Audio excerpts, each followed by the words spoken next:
ẹ̀yin èèyàn wa mo tún kí yín káàbọ̀ sórí ìkànnì DIGINAIJA television ṣàlàáfíà ni mo tún bá yín ní dédé àsìkò yìí lórí ọ̀rọ̀ àwọn ọmọ National Union ní Lagos State pàápàá lórí ọ̀rọ̀ ipò state chairman tó di fàǹfà láàrin MC Oluomo pẹ̀lú Tafa Sego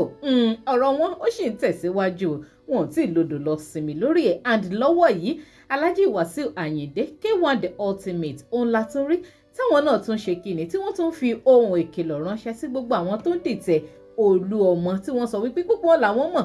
lẹ́yọ kọ̀ọ̀kan gbogbo wọn ló dẹ̀ máa ṣe kíni ni wọ́n máa lulẹ̀ tí wọ́n máa fi ara gbẹgbà gidi tààrà lórí ọ̀rọ̀ Oluomo tí wọn ò bá lọ jáwọ́ ó le koko ó lágbára àmọ́ ẹ̀yin èèyàn mi ìgbà wo gan lẹ́yìn lérò wípé gbogbo fàǹfà tó ń lọ láàrin wọn ìgbà wo lẹ lérò wípé ó máa lòdì lọ sinmi torí ilé ìtasíra àwọn olórin táwọn náà ti ń pitch tent wọn lẹ́yìn ẹni tí wọ́n gbadé fún tí wọ́n support láàrin MC àti Tafa Sego ṣé kò ṣe season fíìmù lélẹ̀ tí kálukú wa tá à ní wò tán it is well tí ẹ̀yin Yorùbá kú gbàgbé wípé recently la rí Alhaji Wasiu Ayinde pẹ̀lú MC Oluomo táwọn méjèèjì tó wà nílùú òyìnbó tàrí tí wọ́n jọ lọ attend graduation ọmọ wọn àtìgbà yẹn náà lọ́pọ̀ tí ń wò wípé ṣé kò ṣe wípé eléyìí tí àwọn méjèèjì tá ti rí wọn papọ̀ báyìí pé bóyá Alhaji Wasiu Ayinde àwọn náà ti pitch tent wọn sí ẹ̀yìn MC Oluomo ni of course kò sí nǹkan tó burú bẹ́ẹ̀ nítorí for a while sí náà láti rí wípé ọ̀pọ̀ àwọn olórin wọn ti ń jáde tán láti support eléyìí tó wù wọ́n láàrin Oluomo àti Tafa Sego pàápàá ọ̀pọ̀lọpọ̀ wọn ń kọrin níkọ wípé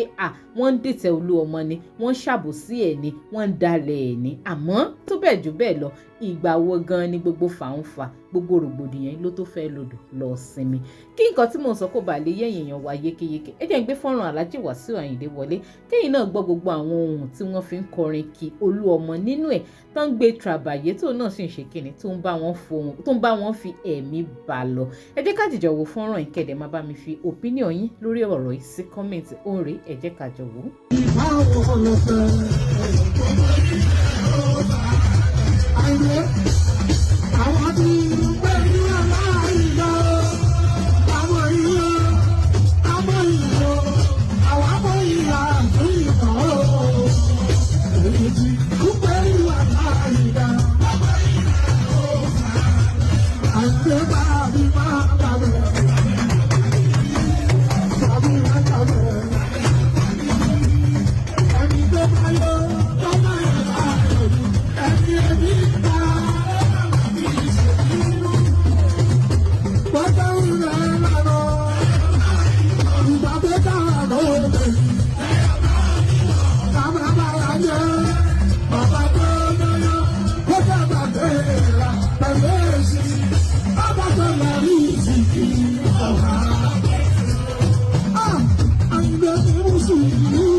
ó lágbára abẹ́rẹ́ wípé nǹkan kì í ṣẹ̀ṣẹ̀ ràgó báyìí ọ̀rọ̀ àwọn ọmọ National Union ìgbà wo gan ló tó fẹ́ lòdò lọ sinmi ẹ má gbàgbé wípé kì í ṣe Alhaji Wasiu Ayinde àwọn nìkan kọ́ ni olórin fújì tó máa ti jáde láti wá kọrin kíra Oluomo àti ríbi tí King Dr. Saheed Òṣùpá táwọn náà ti kíra Oluomo táwọn náà gbé Oluomo tràbàyé tí wọ́n dẹ̀ ń jẹ́ kó yẹ wípé kó fàwọn ọlọ̀tẹ́lẹ̀ kó fàwọn ọ̀dàlẹ́lẹ̀ kó máa ṣe títì. lọ́dàlẹ̀ abatẹ́jẹ́ torí lára ọ̀rọ̀ wọn kì í ṣe é kàn síra ẹ̀fí ọ̀rọ̀ ta là bá pọ̀ṣẹ̀ tí ó máa ṣòlóṣì tó ń ṣòṣì ibi iṣẹ́ aṣọ fún kò gbà kó yẹ ṣòṣì ibi iṣẹ́ àwọn tó yẹ ká tún sọ fún kó yẹ ṣòṣì ibi iṣẹ́ àwọn tó sọ fún wọn fi sílẹ̀ ó ń ṣòṣì bẹ̀rẹ̀ ṣẹ̀wó ìgbà tó bá ní olóṣì wọn wá kí ibẹ̀ ṣàánú ajé lórí tẹlifíṣàn wọn wá kí ibẹ̀ ṣàánú ajé lórí rédíò wọn wá kí ibẹ̀ ṣàánú ajé ṣùgbọ́n síbẹ̀síbẹ̀ ọmọ òsì ló ṣe. ṣe rí wípé ó le koko ó lẹ́tìkẹ́ ẹ̀yin èèyàn mi ẹ ti gbóhùn tí King Dr. Saheed Òṣùpá táwọn náà fi kíra Oluomo láàrin yẹn anyway gbogbo wọn kálukú wọn náà ni wọ́n ti ń pitch tent wọn lẹ́yìn ẹni tó wù wọ́n láàrin Oluomo àti Tafa Sego and